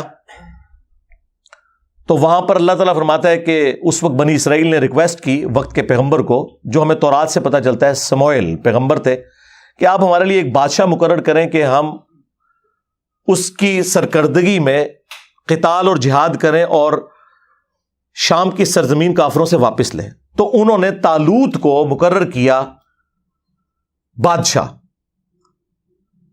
اور انہوں نے پھر جالوت کو شکست دی، اور پھر داؤد علیہ السلام منظر عام پہ آئے کیونکہ انہوں نے قتل کیا تھا جالوت کو، اور طالوت علیہ السلام نے اپنی بیٹی کا نکاح حضرت داؤد کے ساتھ کیا، داؤد بھی پیغمبر بنے، پھر ان کے بیٹے حضرت سلیمان علیہ السلام بھی پیغمبر بنے.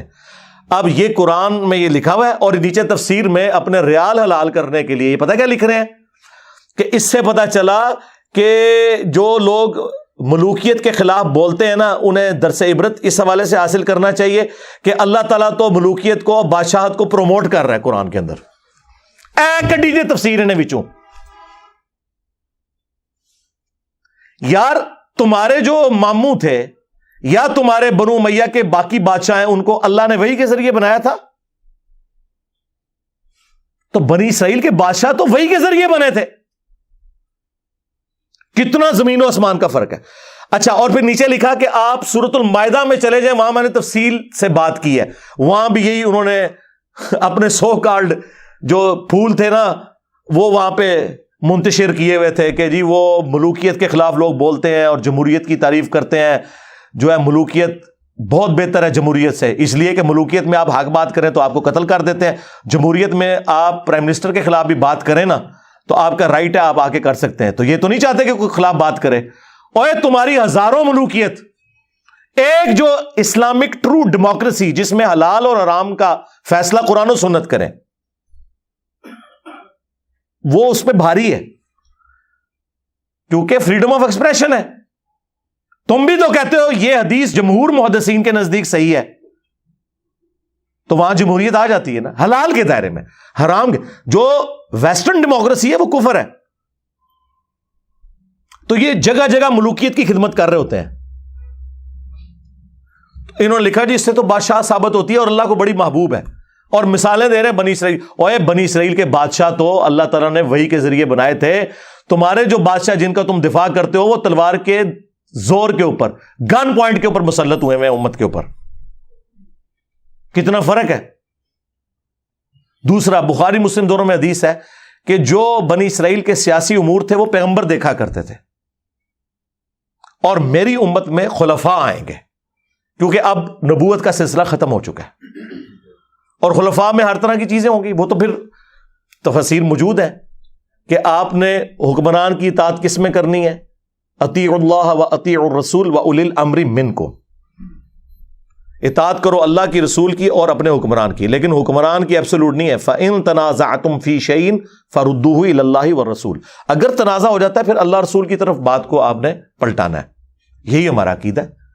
ایبسولوٹ اطاعت اللہ اور اس کے رسول کی ہے، باقی سب کی ریلیٹو ہے. اسی لیے بخاری مسلم دونوں میں حدیث ہے، ایک انصاری کو نبی علیہ السلام نے مقرر کیا ایک قافلے کے اوپر، اسے اپنے سب آرڈینیٹس پہ غصہ آیا تو اس نے کہا کہ جلاؤ ایک آگ کا بہت بڑا الاؤ اور کود جاؤ اس میں.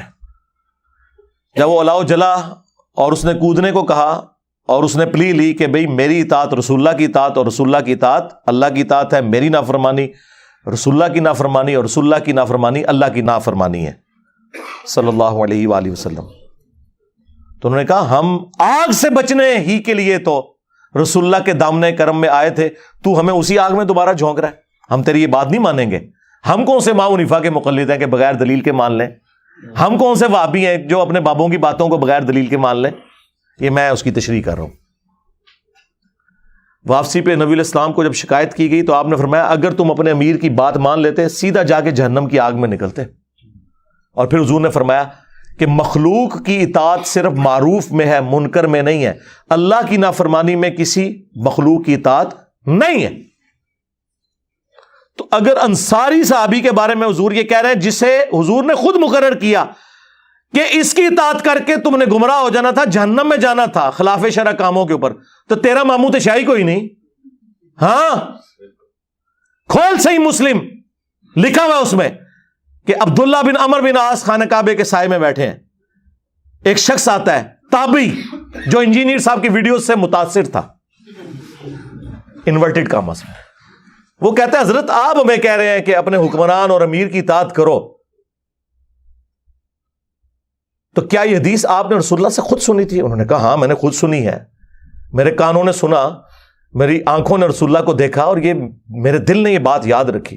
انہوں نے کہا اگر یہی بات ہے تو اللہ تعالیٰ تو سورہ نساء میں فرماتا ہے کہ اے ایمان والو ناحق طریقے سے ایک دوسرے کا مال ہڑپ مت کرو اور ایک دوسرے کو قتل نہ کرو. اور آپ کے چچا کا لڑکا معاویہ ابن ابی سفیان جو ہمارا حکمران ہے وہ تو ہمیں یہ حکم دیتا ہے کہ ہم لوگوں کو ناحق قتل کریں اور حرام طریقے سے ان کا مال لوٹیں. لو جی، حقوق اللہ میں بھی سب سے بڑا جرم حرام خوری والا، اور حقوق العباد میں بھی سب سے بڑا جرم قتل ناحق.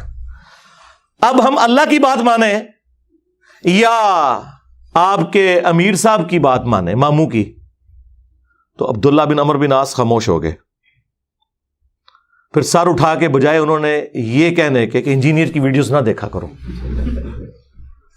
یا تم تابعی ہو کے صحابی سے اختلاف کر رہے ہو، صحابی جو مرضی کرے. ویسے تو بڑے فخر سے بتاتے ہیں کہ جی حضور نے فرمایا میری بیٹی فاطمہ بھی چوری کرے تو اس کے ہاتھ کٹیں گے. بخاری اور مسلم میں یہ حدیث موجود ہے. تیرا ماموں چوری کرے تو پھر ہاتھ نہیں کٹیں گے؟ یہ آپ بات کریں نا تو دیکھیں ان کے کیسے کان کھڑے ہوتے ہیں. فاطمہ تو جنتی عورتوں کی سردار ہے، تیرا ماموں تو شاہی کوئی نہیں، میری سیدہ جیسا ہے ہی کوئی نہیں، تیرا ماموں تھے شاہی کوئی نہیں. ادھر تو تمہیں نہیں نظر آیا کہ توہین ہو گئی ہے؟ کہتے ہیں نہیں، رول آف لا ہونا چاہیے. تو عبداللہ بن عمر بن عاص نے سر اٹھا کے کہا کہ معاویہ کی اطاعت کرو ان کاموں میں جس میں وہ تمہیں اللہ کے حکم کے مطابق چلائیں، اور جس میں وہ نافرمانی کریں تو معاویہ کی نافرمانی کرو. یہ صحیح مسلم شریف ہے جی 4776. یہ تو نکلواؤ اس کو بھی مسلم شریف سے، بخاری شریف سے نکلواؤ یہ ساری حدیثیں جو میں بیان کر رہا ہوں. چونکہ انہوں نے یہ بات کی تھی، میں بتا رہا ہوں کہ اسلام میں کانسیپٹ یہ ہے کہ آپ نے حکمران کی بھی وہ بات ماننی ہے جو قرآن و سنت کے اندر ہے. اور یہ قرآن میں انبیاء کرام کو وحی کے ذریعے جو بادشاہ اللہ تعالیٰ نے بتائے حضرت سلیمان علیہ السلام، داؤد علیہ السلام، یہ بھی بادشاہ تھے نا، اور انبیاء بھی تھے. اور طالوت علیہ السلام وہ نبی تھے یا نہیں، لیکن انہیں بھی وقت کے پیغمبر نے وحی کے ذریعے مقرر کیا تھا. بنو امیہ کو تو وقت کے پیغمبر نے مقرر نہیں کیا ہوا. کون سی چیز سے کون سی چیز ثابت کرتے ہیں بھئی؟ بنو امیہ کے بارے میں تو مسند ابی یعلا میں المستدرک للحاکم کے اندر موجود ہے. نبی علیہ السلام نے اپنی وفات سے کچھ عرصہ پہلے ایک خواب دیکھا. حضرت ابو ہریرہ کہتے ہیں کہ میرے ممبر کے اوپر بندر اچھل کود رہے ہیں، بنو مروان کے، بنو امیہ کے بندر. حضور بڑے افسردہ ہوئے اور پھر اپنی وفات تک کبھی کھلکھلا کر ہنسے نہیں. یہ حضرت ابو ہریرہ کے الفاظ ہیں. اور آپ نے فرمایا کہ میں نے بنو مروان، بنو امیہ کے بندروں کو اپنے ممبر کے اوپر دیکھا ہے. یہ کہتے ہیں نہیں صاحب پوری بنو امیہ کی بات کرتے ہیں، اس میں تو حضرت عثمان اور عمر بن عبدالعزیز بھی آتے ہیں. منو بدس دو، بنو امیہ تو قاتل ہے حضرت عثمان کی، تم لوگ کس منہ سے آگے بات کرتے ہو؟ حضرت عثمان کا دفاع تو میں کرتا ہوں. حضرت عثمان اور عمر بن عبدالعزیز کا کیا لینا دینا باقی حکمرانوں کے ساتھ؟ اور میں پھر پھکی دوں گا کہ نبی علیہ السلام نے تو بنو مروان کہا، اور خود عمر بن عبدالعزیز جو ہے وہ تو بنو مروان سے ہیں، کیونکہ عمر بن عبدالعزیز کا پورا نام ہے عمر بن عبدالعزیز بن مروان بن حکم. دو ڈومیننٹ بیٹے تھے مروان کے، عبد الملک اور عبدالعزیز. عبدالعزیز کا بیٹا ہوا عمر بن عبدالعزیز، اور عبد الملک کے 4 بیٹے یکے بعد دیگرے خلیفہ بنے. ولید بن عبد الملک، سلیمان بن عبد الملک، ہشام بن عبد الملک، یزید بن عبد الملک. اور ان کی جو بیٹی تھی فاطمہ بنت عبد الملک، وہ بیوی تھی عمر بن عبدالعزیز کی، بڑی نیک خاتون تھی. شاید اس کو نام کی نسبت نہیں فائدہ پہنچایا، فاطمہ نام تھا اس کا. تو جب ہم کنڈیم کرتے ہیں تو یہ تو نہیں کہ ہم حضرت عثمان کو کر رہے ہیں، بس یہ حضرت عثمان کے پیچھے چھپانا چاہتے ہیں نا اپنے ماموں کو اور ماموں پارٹی کو. تو چھپ تو نہیں سکتی. ہمارے نبی تو ہمیں پہلے ہی بتا کے گئے ہیں. جامعہ ترمذی میں، سنن ابی داؤد میں اور مشکات میں بھی حدیث موجود ہے. نبی علیہ السلام نے فرمایا میرے بعد بہت اختلاف دیکھو گے، اس وقت علیکم بسنتی وسنت الخلفاء الراشدین المہدیین، میری سنت اور ہدایت یافتہ خلفاء کی سنت کو لازم پکڑ لینا، اپنی داڑھوں کے ساتھ مضبوطی سے، اور دین میں نئی نئی بدعتوں سے بچنا. جناب اسی لیے ہم خلفاء راشدین کے ساتھ ہیں. آپ نہیں ساتھ، آپ 3 کا تو ساتھ دیتے ہو، چوتھے کی باری آپ کی گاڑی کا ٹائر پنکچر ہو جاتا ہے یا کھوتی مار جاندی پنجابی چ. پہلے گدھے پہ لوگ سواری کرتے تھے نا. اسی لیے پھر میں نے اپنے انداز میں اسے سمجھایا کہ جی پہلے خلیفہ کے مخالفین کہتے ہیں جی مرتد، نہیں وہ تو حضور کے زمانے میں صحابی تھے، نہیں وہ بعد میں مرتد ہو گئے تھے منکرین زکوٰۃ اور کچھ مسلمہ کذاب کے ساتھ مل کے. اچھا جی ٹھیک ہے. دوسرے خلیفہ کے مخالفین کہتے ہیں جی رومنز اور پرشینز کافر. اچھا بالکل ہم بھی آپ کے ساتھ ہیں. تیسرے خلیفہ کے مخالفین او جی بلوائی خارجی، حالانکہ خوارج کی ٹرم حضرت علی کے مخالفین کے لیے آئی ہے. یار وہ تو صلح حدیبیہ کے صحابی تھے، لیکن وہ جی اختلاف کیا نا جی انہوں نے، بلوائی تھے وہ. چلے ٹھیک ہے. چوتھے خلیفہ کے مخالفین رضی اللہ عنہ ہیں کیوں؟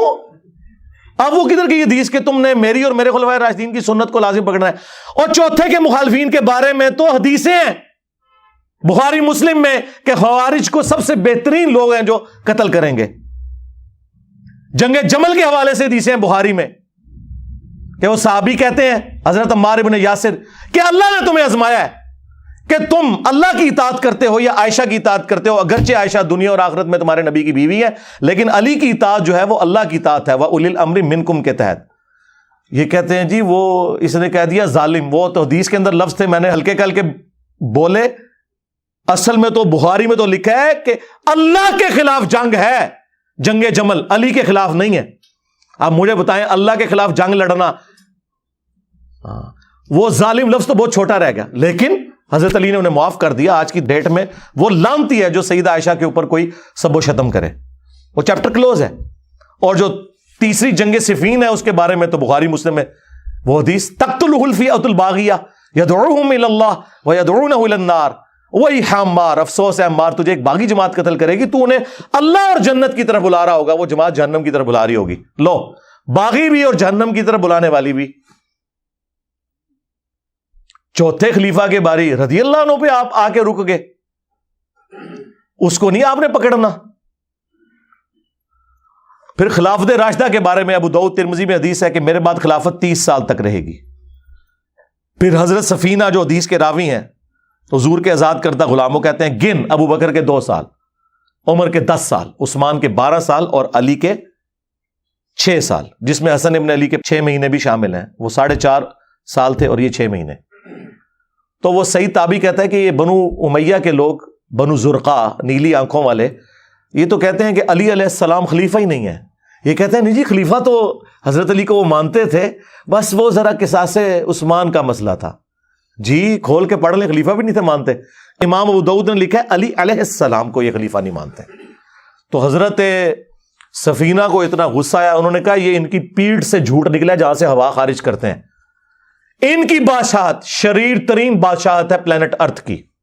یہ فضائل بیان کیے بنو امیہ کے حضرت سفینہ نے. اور ابو داؤد میں، ترمذی میں تو یہاں تک حدیث ہے، یہ حدیث آگے بھی ہے مصنف ابن ابی شیبہ میں اور مسند ابی داؤد طیالسی میں سیم سند کے ساتھ. اس میں پتہ کیا لکھا ہوا ہے آگے؟ وہ پوچھتا ہے کہ پھر حضرت معاویہ کیا ہوئے اگر خلافت راشدہ ختم ہو گئی ہے؟ یہ کہتے ہیں نہیں، انجینئر صاحب جو ہے نا وہ حضرت معاویہ کو خلیفہ نہیں مانتے. جی بالکل، اگر حکمران کے تحت خلیفہ آپ کہتے ہیں تو وہ عمران خان صاحب بھی اور شہباز شریف بھی خلیفہ ہیں، اور اگر آپ اس ٹرم کی بات کرتے ہیں تو وہ تو خلیفہ نہیں ہے، وہ ملک ہے. اور ثبوت یہ حدیث. تو حضرت سفینہ کہتے ہیں کہ حضرت معاویہ جو ہیں وہ بادشاہ ہیں، یعنی انہوں نے کہا وہ خلیفہ نہیں ہے. اور مصنف ابن ابی شیبہ میں الفاظ ہیں کہ یہ سخت گیر بادشاہ ہے اور ان کا پہلا بادشاہ معاویہ ہے. یعنی حضرت معاویہ پہلے بادشاہ ہوئے، خلیفہ تو ہوئے ہی کوئی نہیں. اور جی صحابہ امیر المومنین کہتے تھے، جی جناب امیر المومنین تو ہارون رشید کو بھی کہا جاتا ہے، خلیفہ منصور کو بھی کہا جاتا ہے. جی جی بالکل ٹھیک ہے، آپ کہیں، آج بھی آپ کہیں امیر المومنین جس کو کہنا ہے، خلیفہ راشد نہیں. وہ حضور مور لگا گئے ہیں کہ اس کے بعد کاٹ کھانے والی ملوکیت ہے. مسند احمد میں موجود ہے کہ نبی الاسلام نے فرمایا میرے اٹھائے جانے کے بعد جب تک اللہ تعالیٰ چاہے گا خلافت علی منہاج نبوہ رہے گی، اس کے بعد کاٹ کھانے والی ملوکیت، اپنے دشمنوں کو کاٹنے والی. وہ کہتے ہیں نہیں، وہ ایک روایت میں آیا ہے وہ بادشاہت اور رحمت ہوگی. ہائے میں صدقے جاواں، بادشاہت اور رحمت ہوگی. وہ تو ہم نے کربلا والے ریسرچ پیپر میں بتا دیا ہے. بادشاہت اور رحمت کمپیریٹیولی اس اعتبار سے کہ بعد والے مزید گئے گزرے آئے. جس طرح لوگ آج کہہ رہے ہیں جی عمران خان صاحب کا دور بڑا بہتر تھا، جب خان صاحب سے تنگ تھے تو کہتے تھے نواز شریف صاحب کا دور بڑا بہتر تھا. ٹھیک ہے، اس طریقے سے پیچھے چلتے ہیں. وہ اس سینس میں بات تھی. یہاں تو کاٹ کھانے والی ملوکیت ہے، بالکل واضح ہے مسند امام احمد کے اندر. اور وہ پورے کریکٹرز میں نے بتا دیا. کاٹ کھانے والی ہے، زبردستی دونس کے ساتھ مسلط ہونے والی، تو وہ ہوئی بھی ہے. 4108 پڑھ لیں بخاری کی. عبداللہ بن عمر کو ان کی بہن کہتی ہیں سیدہ حفصہ کہ حضرت معاویہ آئے ہوئے ہیں مدینہ، تو وہ تقریر کر رہے ہیں، آپ تقریر میں بیٹھے ہیں، آپ کی غیر موجودگی سے کوئی غلط رزلٹ ہی نہ نکال لیں. وہ کہتے ہیں میں پھر چلا گیا. وہاں انہوں نے کہا کہ جسے خلافت کی خواہش ہے نا اپنا سینگ اٹھائے، میں اس کے باپ سے زیادہ خلافت کا حقدار ہوں. حضرت ابن عمر کی طرف کنایا کیا. بعد میں وہ تابعی کہتے ہیں میں نے انہیں کہا کہ حضرت آپ نے ان کا اسی وقت جواب کیوں نہیں دیا؟ تو انہوں نے کہا میں نے ارادہ کیا میں اپنی گوٹ کھولوں اور میں معاویہ کو جواب دوں کہ تجھ سے زیادہ وہ خلافت کا حقدار ہے جس نے تم باپ بیٹا کو اسلام کی خاطر مارا ہوا ہے. تم لوگوں کی پھینٹی لگائی ہوئی ہے غزوہ خندق کے اندر، احد کے اندر اور بدر کے اندر، اور آج تم لوگ بعد میں مسلمان ہو کے مجھے اور میرے باپ کو تان کر رہے ہو، جس کی وجہ سے شام میں وہ بیٹھے ہوئے تھے. حضرت عمر کی دور خلافت کے اندر یہ فتوحات ہوئی تھی نا. پھر کہتے ہیں میں خون ریزی کے ڈر سے اور فتنے کے ڈر سے خاموش ہو گیا، اور مجھے جنت کی نعمتیں یاد آ گئی، میں نے انہی پہ کفایت کی. اور وہ جو تابعی ہیں یا صحابی ہیں حبیب بن مسلمہ وہ کہتے ہیں عبداللہ بن عمر نے خاموش رہ کے اپنی جان بھی بچا لی اور اپنی عزت بھی بچا لی. ایک ماموں نے دوسرے ماموں سے اپنی جان اور عزت بچا لی. اب آپ کو پتا چلا کاٹ کھانے والی ملوکیت کیا ہوتا ہے. ابھی بھی نہ پتا چلے. یہ تو ایک ماموں کے ساتھ یہ ہوا جو عمر کا بیٹا تھا. ابو بکر کے بیٹے کے ساتھ ان لوگوں نے کیا کیا وہ بھی بخاری میں ہے 4827. اور پوری تفصیل جو ہے وہ حافظ ابن کثیر نے سورۃ الاحقاف کی آیت نمبر 17 کے کانٹیکسٹ میں لکھی ہے. اور ان کے صلاح الدین یوسف نے قرآن کی تفسیر حدیثوں سے کی ہے. وہ حدیث ہی کھا دی ہے. ہونا تو چاہیے تھا نا لکھتا حدیث. امام بخاری تو اسے اس چیپٹر میں لے کے آئے کہ قرآن کی اس آیت کہتے ہیں کہ قرآن کی ہم تفسیر صحیح حدیث سے کرتے ہیں. صحیح حدیث بھول گئی 4827 بخاری کی کیونکہ ماموں کا نام آ رہا تھا. تو مروان بن حکم جو گورنر حجاز تھا اس نے مسجد نبوی میں تقریر کرتے ہوئے کہا میرے عزیز ہم وطنوں. وہی والی بات اللہ نے امیر المومنین کو بات سجھائی ہے. وہ امت کے وسیع تر مفاد میں اپنے بیٹے کو خلیفہ بنانا چاہتے ہیں. واہ صدقے. اور ایک جملہ جو امام بخاری نے اسکپ کیا لیکن حافظ ابن کثیر نے مصنف ابن ابی شیبہ سے المستدرک للحاکم سے سنن نسائی الکبریٰ اور باقی کتابوں سے نقل کیا.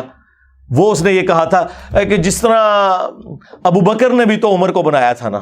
اندازہ کرو حضرت عمر بیٹے تھے ابو بکر کے اپنے بیٹے تھے عبد الرحمن بن ابی بکر. ان کو تو نہیں بنایا. اور وہی کھڑے ہو گئے. بخاری کے الفاظ ہیں عبد الرحمن بن ابی بکر کھڑے ہوئے اور کچھ کہہ دیا. امام بخاری نے اپنی شرافت کی وجہ سے وہ سکپ کر دیا. لیکن ابن کثیر وہ ساری دوسری حدیثیں لے آئے کہ کہہ دیا کہ سیدھی طرح کہہ کہ تیرا امیر المومنین معاویہ جو ہے وہ کیسر و کسرا کے طریقے پہ چلنا چاہتا ہے ابو بکر عمر کے طریقے پہ نہیں. ظاہر آگ لگنی تھی. بخاری کے آگے الفاظ ہیں. اور کہا پکڑو انہوں نیب دے والے کرو ایف آئی اے دی ٹیم بلاؤ. تو عبد الرحمن بن ابی بکر دیکھ لیں یہ بھی ماموں ہے. ایک ماموں کا ہرکارہ دوسرے ماموں کے ساتھ کیا سلوک کر رہا ہے. اور یہ ماموں وہ جو سیدہ عائشہ کا بھائی ماں اور باپ دونوں کامن اس طرح کا بھائی جو ہمارے ہاں سگا بھائی جسے کہا جاتا ہے. تو حضرت عائشہ کے حجرے میں گھس کے وہ ایڈجسٹنٹ تھا.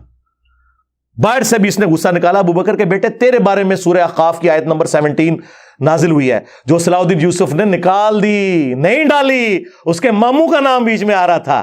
تم تفسیریں کرو گے اٹھاؤ میری تفسیر قرآن کی. اب پتہ چلا کیوں نکلوانا چاہتے ہیں.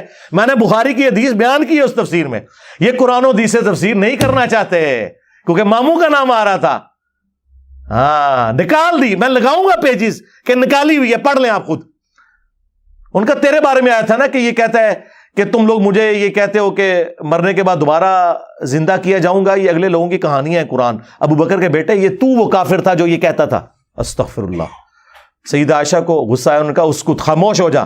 آل ابی بکر کے بارے میں تو کچھ نازل نہیں ہوا سوائے جو میری برات میں سورہ نور کی آیات نازل ہوئی تھی.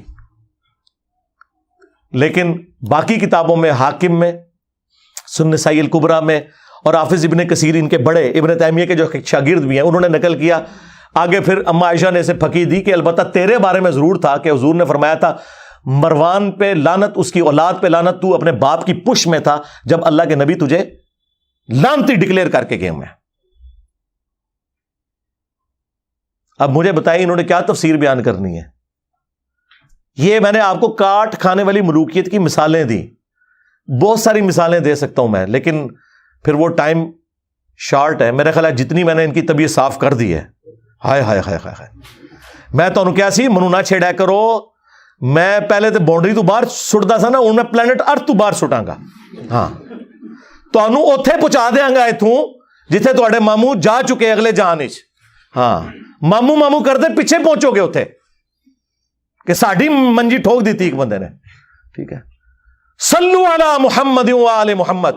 اللہم صلی علی محمد و علی آل محمد و اصحاب محمد و ازواج محمد اجمعین الی یوم الدین. آمین.